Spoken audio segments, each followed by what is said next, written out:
తాకట్లో ఉన్న బంగారాన్ని విడిపించి ఆ రోజున మార్కెట్ ధర కట్టి మిగిలిన డబ్బును మీకు అందిస్తుంది కొమ్మూరి గోల్డ్.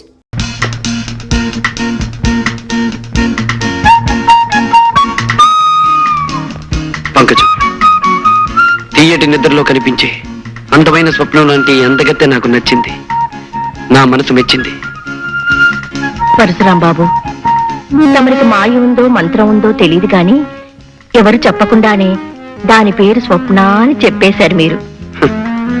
కరిగిపోని ఈ స్వప్నాన్ని కలకాలం నా కళ్ళల్లో నిలుపుకోవాలనుకుంటున్నాను. అందుకని 50,000 ఇస్తాను. ఏమంటావు? నేను 60,000 ఇస్తాను. పోని 70,000, 80,000, 80,000, 80,000. ₹1,00,000 ఇస్తాను. ₹1,00,000? గురు, ఓ సలహా. వాడి ఊరికే పెద్ద పేరు మూసిన గోండా. వాడితో పోటీ పడితే కోటింగ్ ఇచ్చేయగలడు. ఏం పంకజం, ₹1,00,000కి బేరం కుదిరినట్టేగా? బాబు గారు, తమరు బేరం ఆడినా సరసం ఆడినా కాదని గుండె ఎవరుకుంది. మీరు సరే అంటే చాలు. సాయంత్రానికల్లా మా స్వప్నని మీ బంగ్లాకు పంపించేస్తాను.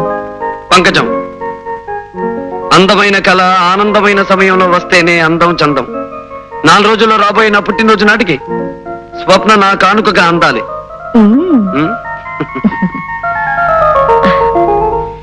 మిస్టర్ విజయ్. Yes sir. ఇది పరశురాముకు సంబంధించిన ఫైల్. సాక్ష్యాలు లేకుండా అతని మీద బనాయించిన కేసుల గురించి, ఆధారాలు లేకుండా అతని మీద ఇచ్చిన రిపోర్టుల గురించి, రుజువులు లేకుండా అతను చేసిన పనుల గురించి ఇందులో అన్ని వివరాలు ఉన్నాయి. Okay sir. నీ ఉద్యోగాన్ని, నీ కర్తవ్యాన్ని, నీ బాధ్యతను దృష్టిలో ఉంచుకొని సాక్ష్యాధారాలతో అతన్ని అరెస్ట్ చేస్తామని ఆశిస్తున్నాను.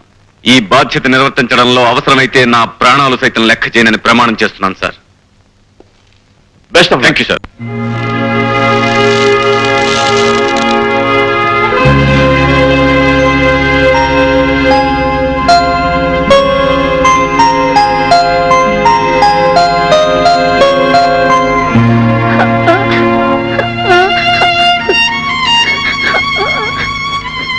విజయ్, విజయ్, నువ్వు స్కూల్కి వెళ్ళొచ్చురా. ఫీజు కట్టకపోతే స్కూల్కి ఎలా రానిస్తారా? విజయ్, నీ ఫీజు కట్టేశాను రా. రాము, నీ ఫీజు కట్టకుండా నా ఫీజు. విజయ్, నువ్వు బాగా చదువుకొని పెద్ద ఆఫీసర్ అవ్వాలరా. రాము,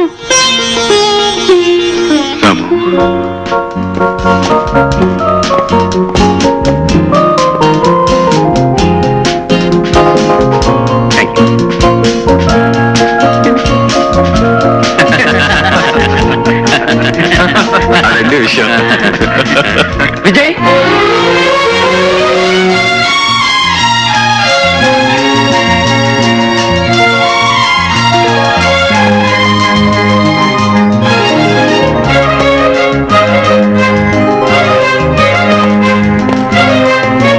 రాము, విజయ్, రాము, విజయ్, రాము, విజయ్. రాము. చేతగాని హైదరాబాద్ పోలీస్ శాఖ నీ చేత నా చేతులకు సంఖ్యలు వేయించాలని వైజాగ్ నుంచి నిన్ను పిలిపించిందన్నమాట. ఆ విషయం నీకెలా తెలుసు? చట్టం నేరం కలిసి ఆడే ఈ చదరంగంలో మేం వేయబోయే ఎత్తు పోలీసులకి, పోలీసులు వేయబోయే ఎత్తు మాకు ముందుగానే తెలియడం మామూలే విజయ్. రాము, నా జీవితంలో ఎవరి వలన దేని వలన ఎదురుకాని కఠిన పరీక్ష ఇప్పుడు నీ వల్ల నాకు ఎదురవుతోంది. విజయ్, అవును, ఈ విజయ్ జీవితంలో స్నేహం చేసింది పేదరికంతో, చదువు సంఖ్యలతో, వృత్తి ధర్మంతో, ప్రాణానికి ప్రాణమైన ఈ పరశురాంతో. వీటిలో ఏ స్నేహం పెట్టని పరీక్ష ఇప్పుడు నీ స్నేహం నాకు పెడుతోంది పరశురాం. వ్యక్తిగతంగా నిన్ను కలుసుకున్నందుకు పొంగిపోయే నా మనసు వృత్తిపరంగా నిన్ను కలవాల్సిన రోజు తలుచుకుని కృంగిపోతోంది. మై డియర్ విజయ్, ఊహించని మలుపులు తిరగడమే జీవితానికి ఉన్న ప్రత్యేకత. అందుకే అనుకుని విధంగా నువ్వు న్యాయం తరఫున మనిషివయ్యావు, నేను నేరం తరఫున మనిషినయ్యాను. రాము, ఎందుకు నువ్వు అలాంటి దారిలో అడుగు పెట్టావు? విధి, పరిస్థితులు, పాపిష్టి మనుషులు కలిసి పగబట్టినప్పుడు మనిషి తప్పనిసరిగా తప్పటడుగు వేయాల్సిన పరిస్థితి వస్తుంది. అలా ఒకసారి వేసిన అడుగు అతన్ని సంఘం నుంచి, చట్టం నుంచి, ఆత్మీయుల నుంచి, అనుబంధం నుంచి దూరంగా తీసుకువెళ్ళిపోతుంది. పద్మవ్యూహంలో అడుగు పెట్టిన అభిమన్యుడిలా పోరాటం తప్ప వెనక్కి వచ్చే అవకాశమే నాకు లేదు విజయ్. రాము, నువ్వు వెళ్లే దారిలో నువ్వు చేరే గమ్యం ఏమిటో నీకు తెలుసా? ఈ కత్తుల బాటలోకి అడుగు పెట్టిన రోజునే తెలుసు సంఖ్యలు, చెరసాల నా కోసం ఎదురు చూస్తూ ఉంటాయని. అంతేకాదు, నీకు ఆ సంఖ్యలు వేయాల్సిన వాడిని నేనే కావచ్చు. అంతకంటే నాకు ఆనందమేముంది, అదృష్టమేముంది? నాకు సంఖ్యలు తగిలించినందుకు ప్రభుత్వం నీకు బంగారు పథకం తగిలించిన రోజు అందరికంటే ఆనందించేవాడిని నేనే విజయ్, నేనే. కానీ ఆ రోజు అందరికంటే ఎక్కువ కుమిలిపోయేవాడిని నేనే రాము. ఎందుకో తెలుసా?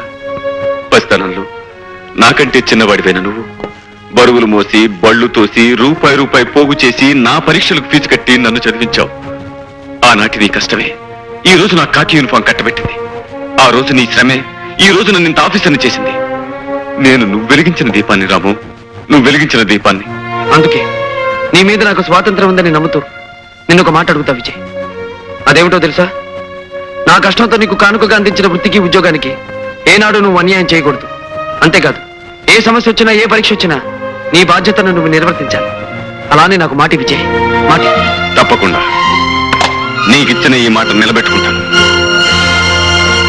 లక్ష్మి, ఈ రోజు నాకెంతో ఆనందంగా ఉంది. ఎందుకో తెలుసా? ఎన్నో ఏళ్ల క్రితం దూరమైన నా ఆప్తమిత్రుడిని మళ్ళీ ఈ రోజు కలుసుకోగలిగాను. ఇంకేమండి, ఈ ఆనంద సమయంలో మీరు ఎంత టిఫిన్ అయినా తినగలరు.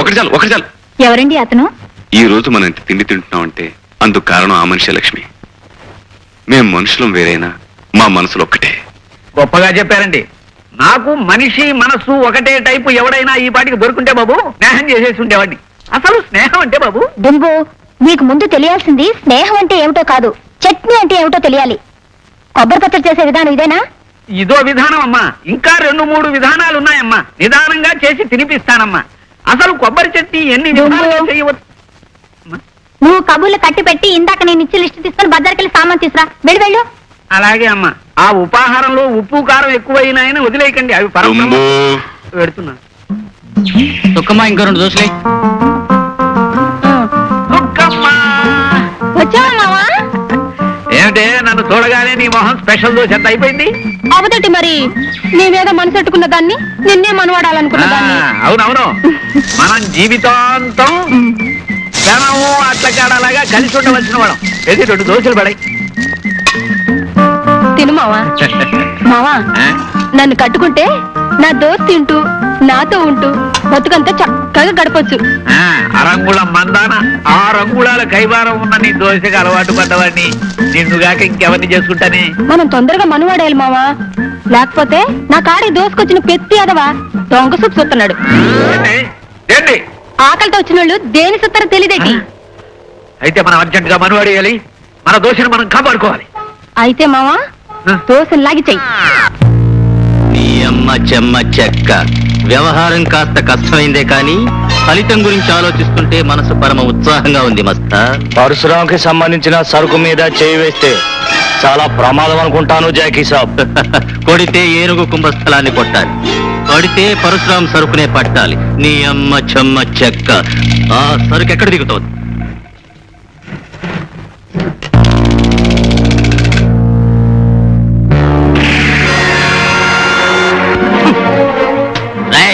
నీ అమ్మ చెమ్మ చెక్క. కదిలారంటే తలకాయలన్నీ పుచ్చకాయల్లా పేలిపోతాయి. పీటర్ బాస్, ఆ మిగిలిన సరుకంతా లారీలో లోడ్ చేయించి మన స్థావరానికి చేర్పించు. Okay boss. వెళ్ళి మీ పరశురాం దగ్గర చెప్పుకోండ్రా, రాజాలా వచ్చి మీ సరుకంతా దోచుకుపోయింది ద గ్రేట్ జాకీ అని. చాలా కాలం తర్వాత ఇవాళ పాత రోజులు మరీ మరీ గుర్తొస్తున్నాయి. ఎందుకో తెలుసా? ఎందుకు బాస్? నా ప్రాణమిత్రుడు నేను కలిసి ఉన్న రోజుల్లో ఒకరి పుట్టినరోజుని మరొకరు ఎంతో ఆనందంగా జరుపుకునేవాళ్ళు. అతని పుట్టినరోజు జరిగిన మరునాడే నా పుట్టినరోజు వస్తుంది. దూరమైన ఎన్నేళ్లు అతని ఏ పుట్టినరోజుకి నేను కలవలేకపోయాను, ఏ బహుమతి ఇవ్వలేకపోయాను. కానీ ఈసారి అతని పుట్టినరోజుకి నేను ఒక అద్భుతమైన కానుకను ఇవ్వాలనుకుంటున్నాను. అదేమిటో తెలుసా? ఏమిటి బాస్? ఈ నగరంలో కల్లా నేరస్తుడనే ముద్రపడిన ఆ జాకీని సాక్ష్యాధారాలతో నా విజయ్కి కానుకగా అందిస్తాను.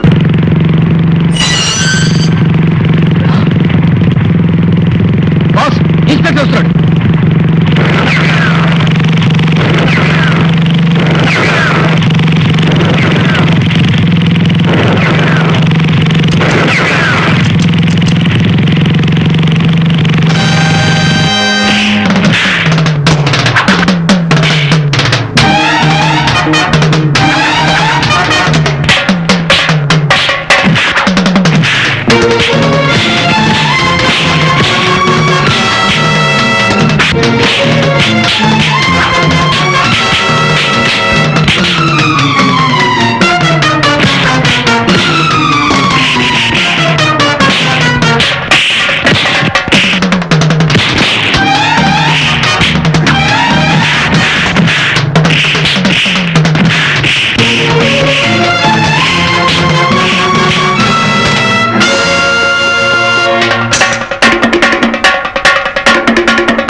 Congratulations mister Vijay. చాలా కాలంగా ఈ నగరంలో పోలీస్ శాఖను ఎంతో వేధిస్తూ దొరకకుండా తప్పించుకు తిరిగే జాకీ అండ్ గ్యాంగ్ ను అతి తక్కువ కాలంలో అరెస్ట్ చేసినందుకు నా కంగ్రాచులేషన్. Thank you sir. ఇదే విధంగా పట్టుదలతో ఆ పరశురామును కూడా అరెస్ట్ చేసి న్యాయస్థానంలో నిలబెడతామని ఆశిస్తున్నాను. I will try my best sir. ఈ అమ్మ చెమ్మ చెక్క, నువ్వు చెప్తున్నది నిజమేనా మస్తాన్? అల్లాకి కసం జాకీ సాబ్, ఆ పరశురాం విజయ్ గాడు ఇద్దరు పెద్ద దోస్తీలు. ఆ పరశురాం గాడే విజయ్కు బహుమతిగా నిన్ను పట్టించాడు. నీ అమ్మ చెమ్మ చెక్క, నేను వాళ్ళిద్దరి శవాలు కళ్ళ చూసే వరకు కళ్ళు ముయ్యను మస్తాన్, కళ్ళు ముయ్యను.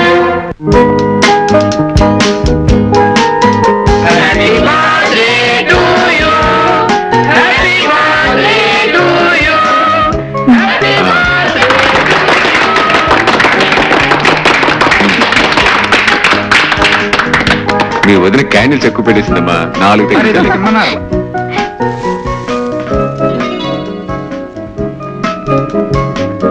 ఎక్కడున్నారు?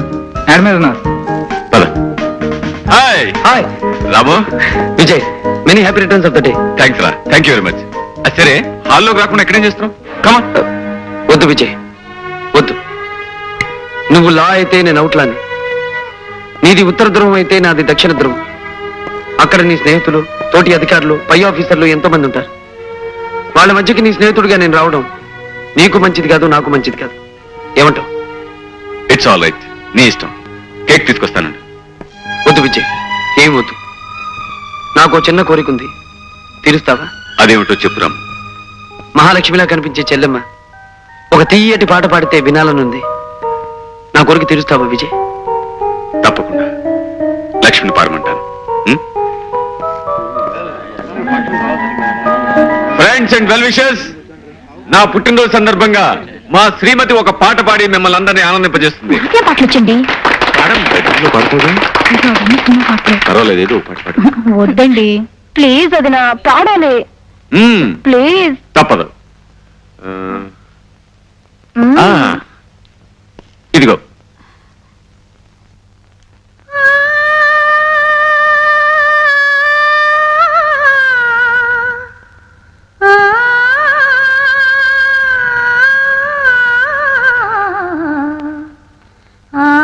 రాధ, అప్పటి నువ్వు ఇప్పటికీ నా కళ్ళకి కట్టినట్టే కనిపిస్తున్నావు.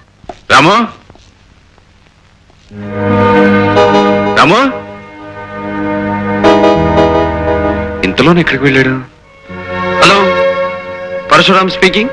ఏమిటి రాము, ఒక్క మాట అయినా చెప్పకుండా వెళ్ళిపోయావు? విజయ్, చాలా కాలం తర్వాత ఈ రోజు చెల్లెమ్మ పాట కారణంగా నా మనసంతా ఆనందంతో నిండిపోయింది. సీతారామన్ లాంటి మీ జంటని చూస్తూనే పరవశించిపోయాను. ఆ సంతోషంలో ఏం మాట్లాడాలో తెలియలేదు, అందుకే చెప్పకుండా వచ్చేశాను. I'm sorry Vijay. It's okay. రేపే కదా నీ పుట్టినది? అవును, ఎక్కడున్నా నువ్వు నాకు శుభాకాంక్షలు చెప్తావని నాకు తెలుసు విజయ్. బాయ్. ఒరే లంబో, ఈ మారు జనం దగ్గర నుంచి కంప్లైంట్ వచ్చిందంటే నిన్ను లాకప్ లో కాదు సెంట్రల్ జైల్లో దోసేయడం. సెంట్రల్ జైలు మనకేం కొత్త కాదు. మన మీద ఎవడన్నా రిపోర్ట్ ఇచ్చాడు, పెచ్చని కాల్చినట్టు కాల్చవతో బారేస్తాను. ఈ లంబు దాదా సంగతి నీకు తెలియదు బే.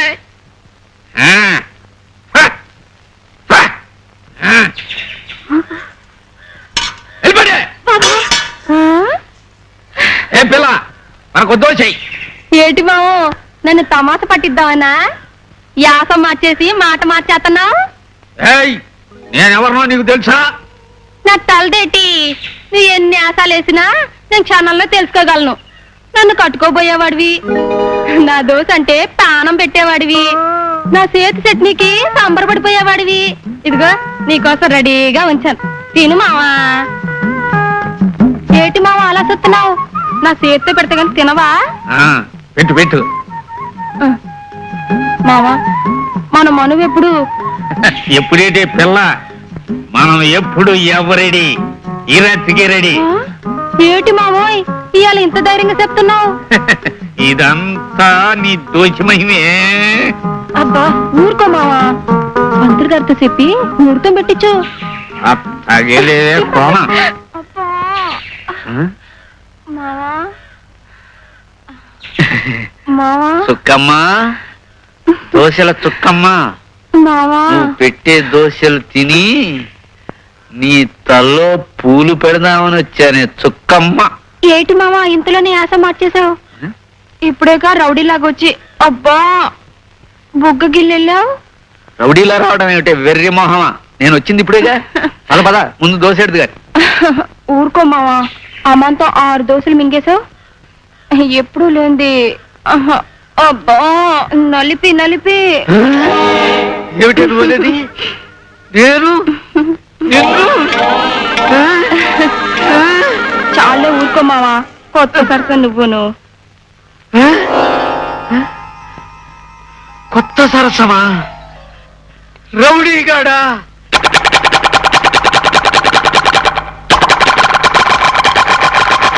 బజార్కి వెళ్ళొచ్చినప్పటి నుంచి ఇలా చిందులు దొక్కుతున్నాడు. అసలు ఏమైంది వీడికి? వదినా, అసలు వీడి చేష్టలు చూస్తుంటే మన డుంబుగాడేనా అనిపిస్తుంది.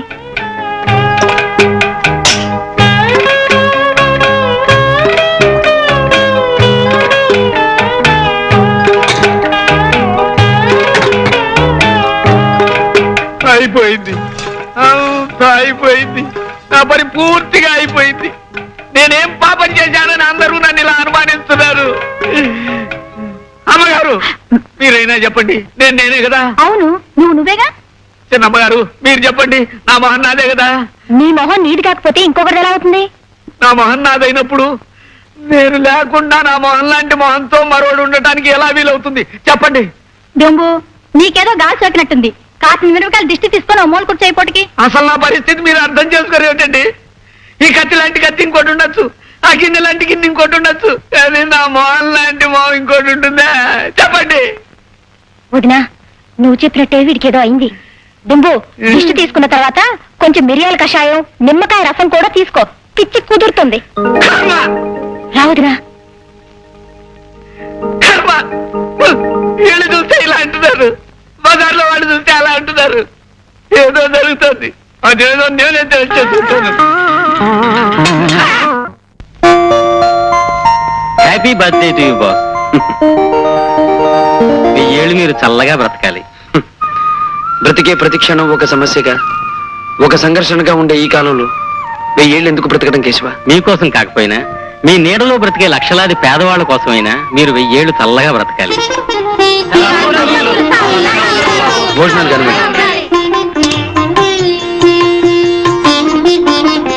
బాస్, మీకు ఫోన్. నరసమ్మా, నువ్వు వడ్డించు. అలాగే బాబు. Hello. Hello Ramu, many many happy returns of the day. Thank you Vijay, thank you very much. బాగా సందడి వినిపిస్తుంది. నిన్ను విష్ చేయడానికి చాలా మంది పెద్దలు వచ్చినట్టున్నారు. ఎంతో పెద్ద మనసున్న మనుషులు చాలా మంది వచ్చారు. ప్రేమాభిమానాలే ఆస్తిపాస్తులుగా ఉన్న మనుషులు చాలా మంది వచ్చారు. Very good, I'm really happy. Once again many many happy returns of the day. Thank you Vijay, thank you very much.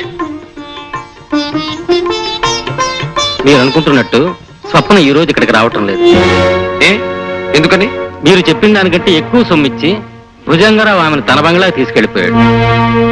Dear friends, మందు తప్ప వేరే ఏ ఇతర మజా ఉండలేదని మీరు ఈ మధ్య చింతిస్తున్నారని తెలిసి లక్షలు ఖర్చు పెట్టి ఈ స్వప్నం తీసుకొచ్చాను.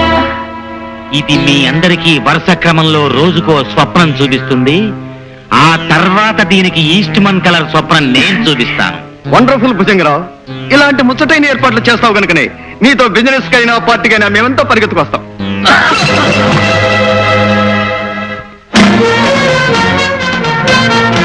నువ్వెందుకు వచ్చావు ఇక్కడికి? నీ ఇష్టం వచ్చినప్పుడు రావటానికి ఈ తెరుచు కూర్చున్న పంకజం ఇల్లు అనుకున్నావా? భుజంగరావు, ఒళ్ళమ్ముకునే పంకజం ఇల్లు నీతి నిజాయితీ అమ్ముకునే నీళ్లు కంటే గొప్పతే తెలుసా? ఈ ప్రపంచంలో పరశురాం కోరుకున్నది మరో మనిషి అందుకోవడానికి వీల్లేదు. బాస్, పోలీసులకు ఫోన్ చేద్దాం. అందుకు నాకు అభ్యంతరం లేదు. కానీ పోలీసులు వచ్చాక విషయం బయటపడితే మీ పెద్దలకు మంట కలుస్తుంది, మీ పరువు బజార్న పడుతుంది, మీరు నవ్వులు పాలవుతారు. అందుకు సిద్ధపడితే ఫోన్ చేయి భుజంగం. Very good. అలా బుద్ధిగా ప్రవర్తిస్తే నీ ఆయుష్ తీరే వరకు బ్రతుకుంటావు, లేదంటే అర్ధాశకుడు అయిపోతావు. గుర్తుంచుకో.